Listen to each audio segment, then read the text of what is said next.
Welcome to not really couple reviews, but something kind of like a couple reviews. What I normally do on this channel is I review fictional couples. That series is called Couple Reviews. A while ago I reviewed the romance in The Princess Bride, and I concluded that apart from the romance and a few questionable decisions, it was a fun movie, but I did not like the romance in The Princess Bride, nor did I like Buttercup's character. This video is hopefully the first of many in which I discuss how a romance in a movie could have been better, or on the opposite end, I could take a movie that had good romance but was a bad movie and talk about how the movie could have been better. I'm not sure if I'm going to call this series Romantic Revisionist or What If the Romance Was Good. Haven't figured that part out yet. Those are the two contending titles for this series. And again, my couple reviews have been very inconsistent with their format. Some of them have been reaction-based while others were scripted. So the way I'm doing this, What If the Romance Was Good or Romantic Revisionist, might be different from how I do others. So first of all, let's get the headphones on. What I'm going to do is go through the scenes of Wesley and Buttercup together and explain what should have happened. Our favorite pastimes were riding a horse and tormenting the farm boy that worked there. So at this sequence, she's delighting and bossing him around, and he's bizarrely into it for no good reason. What should have happened was she should have had a dad who was constantly bossing Wesley around, having unrealistic expectations for how well he should be doing, and giving him way too many chores, and being very upset with Wesley when he doesn't perform to his expectations.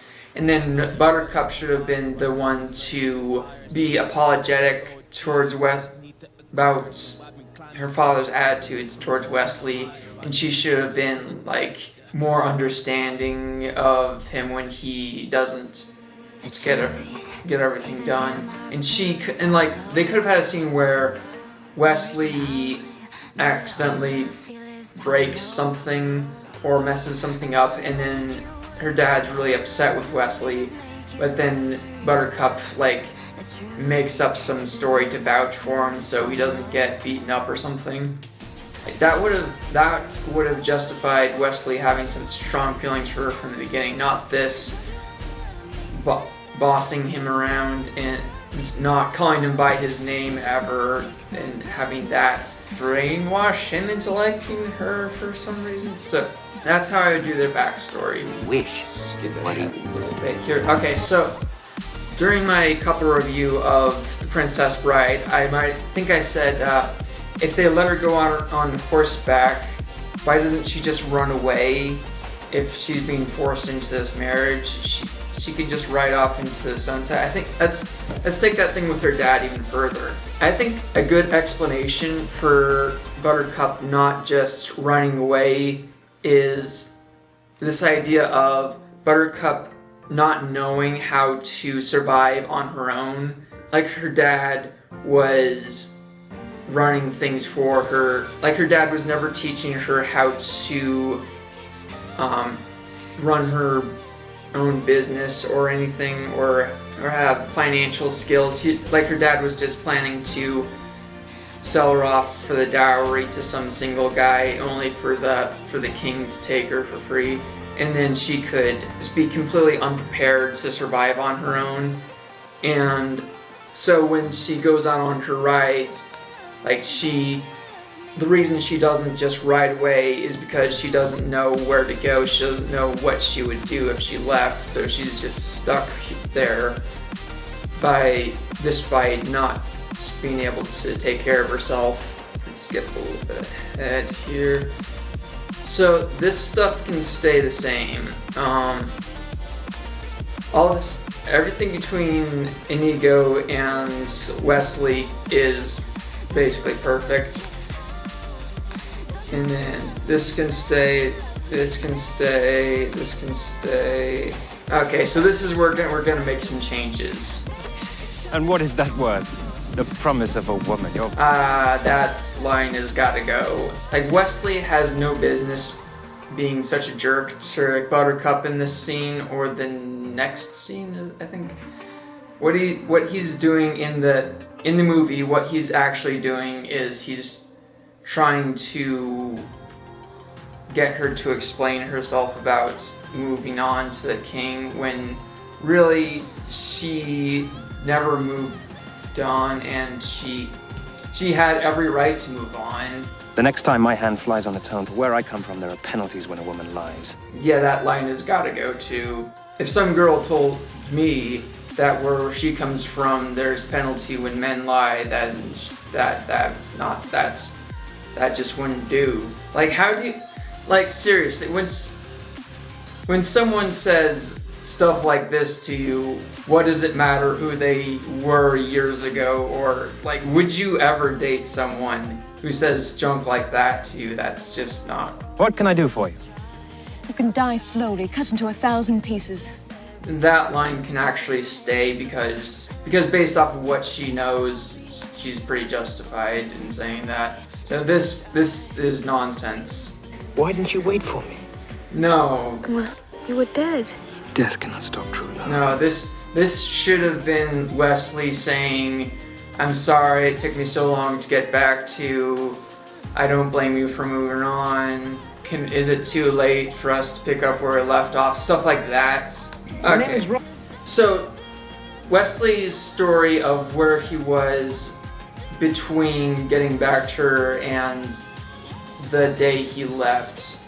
Basically what happened was, in the movie, what happened was he ran into the Dread Pirate Roberts, then the Dread Pirate Roberts brought him onto his ship and eventually trained him to be the new Dread Pirate Roberts.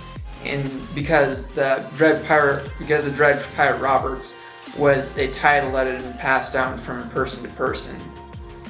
So he became the new Dread Pirate Roberts, and he's planning on naming someone else to be the new Dread Pirate Roberts. It really broke his character for me that he willingly became a pirate who steals and kills, and I wouldn't put it past him to have raped someone, honestly. With his attitudes, I would kind of be surprised if he never raped someone.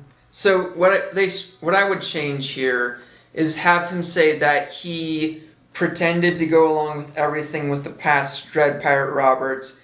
He got the Dread Pirate's name passed to him, and then he sort of became a counter pirate where he only stole from other pirates. Or you could say as soon as the last Dread Pirate Roberts was out of sight, Wesley got the crew of the ship captured by the authorities, and he sort of dissolved their pirate operation. That's either one of those would be acceptable. For the sake of our revised storyline, let's say that he became a counter pirate, and the reason he took so long to get back to Buttercup was because he wanted to bring down an over-infestation of piracy, and he felt a responsibility to do that. Like maybe we could say that while he was kidnapped by the last Dread Pirate Roberts and was being trained to be the new Dread Pirate Roberts, Wesley could have gone along with some horrible stuff and felt really guilty about that, so he decided that he would clean up the mess of piracy to make up for the crimes that he let happen. So that's why he took so long to get back to Buttercup.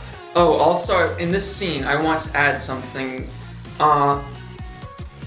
I talked about earlier, like, why didn't Buttercup just ride off into the sunset on her horse? Wesley should ask her that in this scene and give that explanation I just told you guys. And she could bring up, like, it's her lot in life to have the direction her life takes be dictated by men wanting to marry her. She was like in captivity because Prince Humperdinck wanted to marry her, and now she's only being saved because Wesley wants to marry her. And then in that scene, like, Wesley could see that Buttercup feels helpless, and he could give her a knife or something and like teach her just like a few basics of like how to stab. And then he could even say, maybe I can teach her how to sword fight later so she can feel more confident. That would be super romantic. It's not the real Dread Pirate And Robert. then His name. like when the what are these things called? This optimism can stay apart from this next line. What here. about the ROUSs? Rodents of unusual size? I don't think they exist. Okay, he should not say that he doesn't think that they exist. Being optimistic is one thing, lying to her face is another. Rodents of unusual size. Now this scene should stay the same except remember that knife I brought up? I think while the rodent of unusual size is wrestling with Wesley, Buttercup should come up with that knife and stab the rodent of unusual size, and then that gives Wesley the advantage to eventually burn the thing and then finish it off. So that's how that should have went, with Buttercup having more participation and getting more confident with her ability to defend herself and others. So at some point, Buttercup figures out that Humperdinck is lying to her, but she makes the mistake of telling him she knows he's lying. I would cut that and just have her quietly figure it out and not say anything. Like, Humperdinck shouldn't need... There's a conversation that sets Humperdinck off, causing him to kill Wesley. We don't really need that scene of... We don't need Buttercup to set him off like that. He should just already want Wesley dead because Buttercup loves him and expects him to save her. So let's cut that conversation. Let me find that conversation, in fact. For not having seen sooner that you were nothing but a coward with a heart full of fear. Yep, that. She should not have said that. Let's forget that line ever happened and have him kill Wesley for the reasons I just described. So this scene with the impressive clergyman, where he takes forever to do the ceremony. I would not dare remove this from the film, but let's add a little something to make this even better, shall we? What if before the ceremony starts, Buttercup goes to the impressive clergyman and she tells him that she doesn't want to be in this marriage, she's being forced into it, she wants her Wesley to come save her.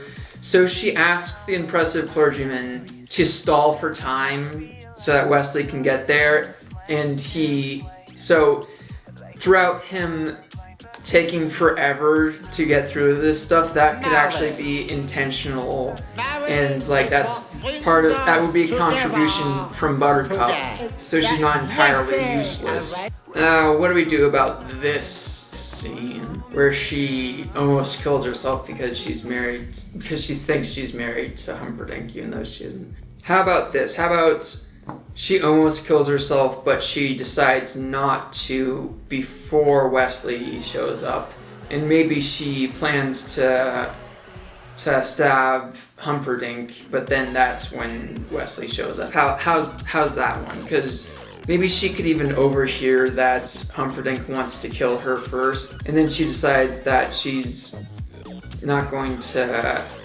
kill herself or just let Humperdinck kill her. She's going to try to kill him first, but obviously she's way over her head, and then that's when Wesley shows up to stop her.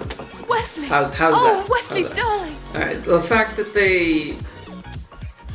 they leave Humperdinck is... I'm kind of questioning their decision to leave him alive, because, like, listen to the reason why. Shall I dispatch him for you?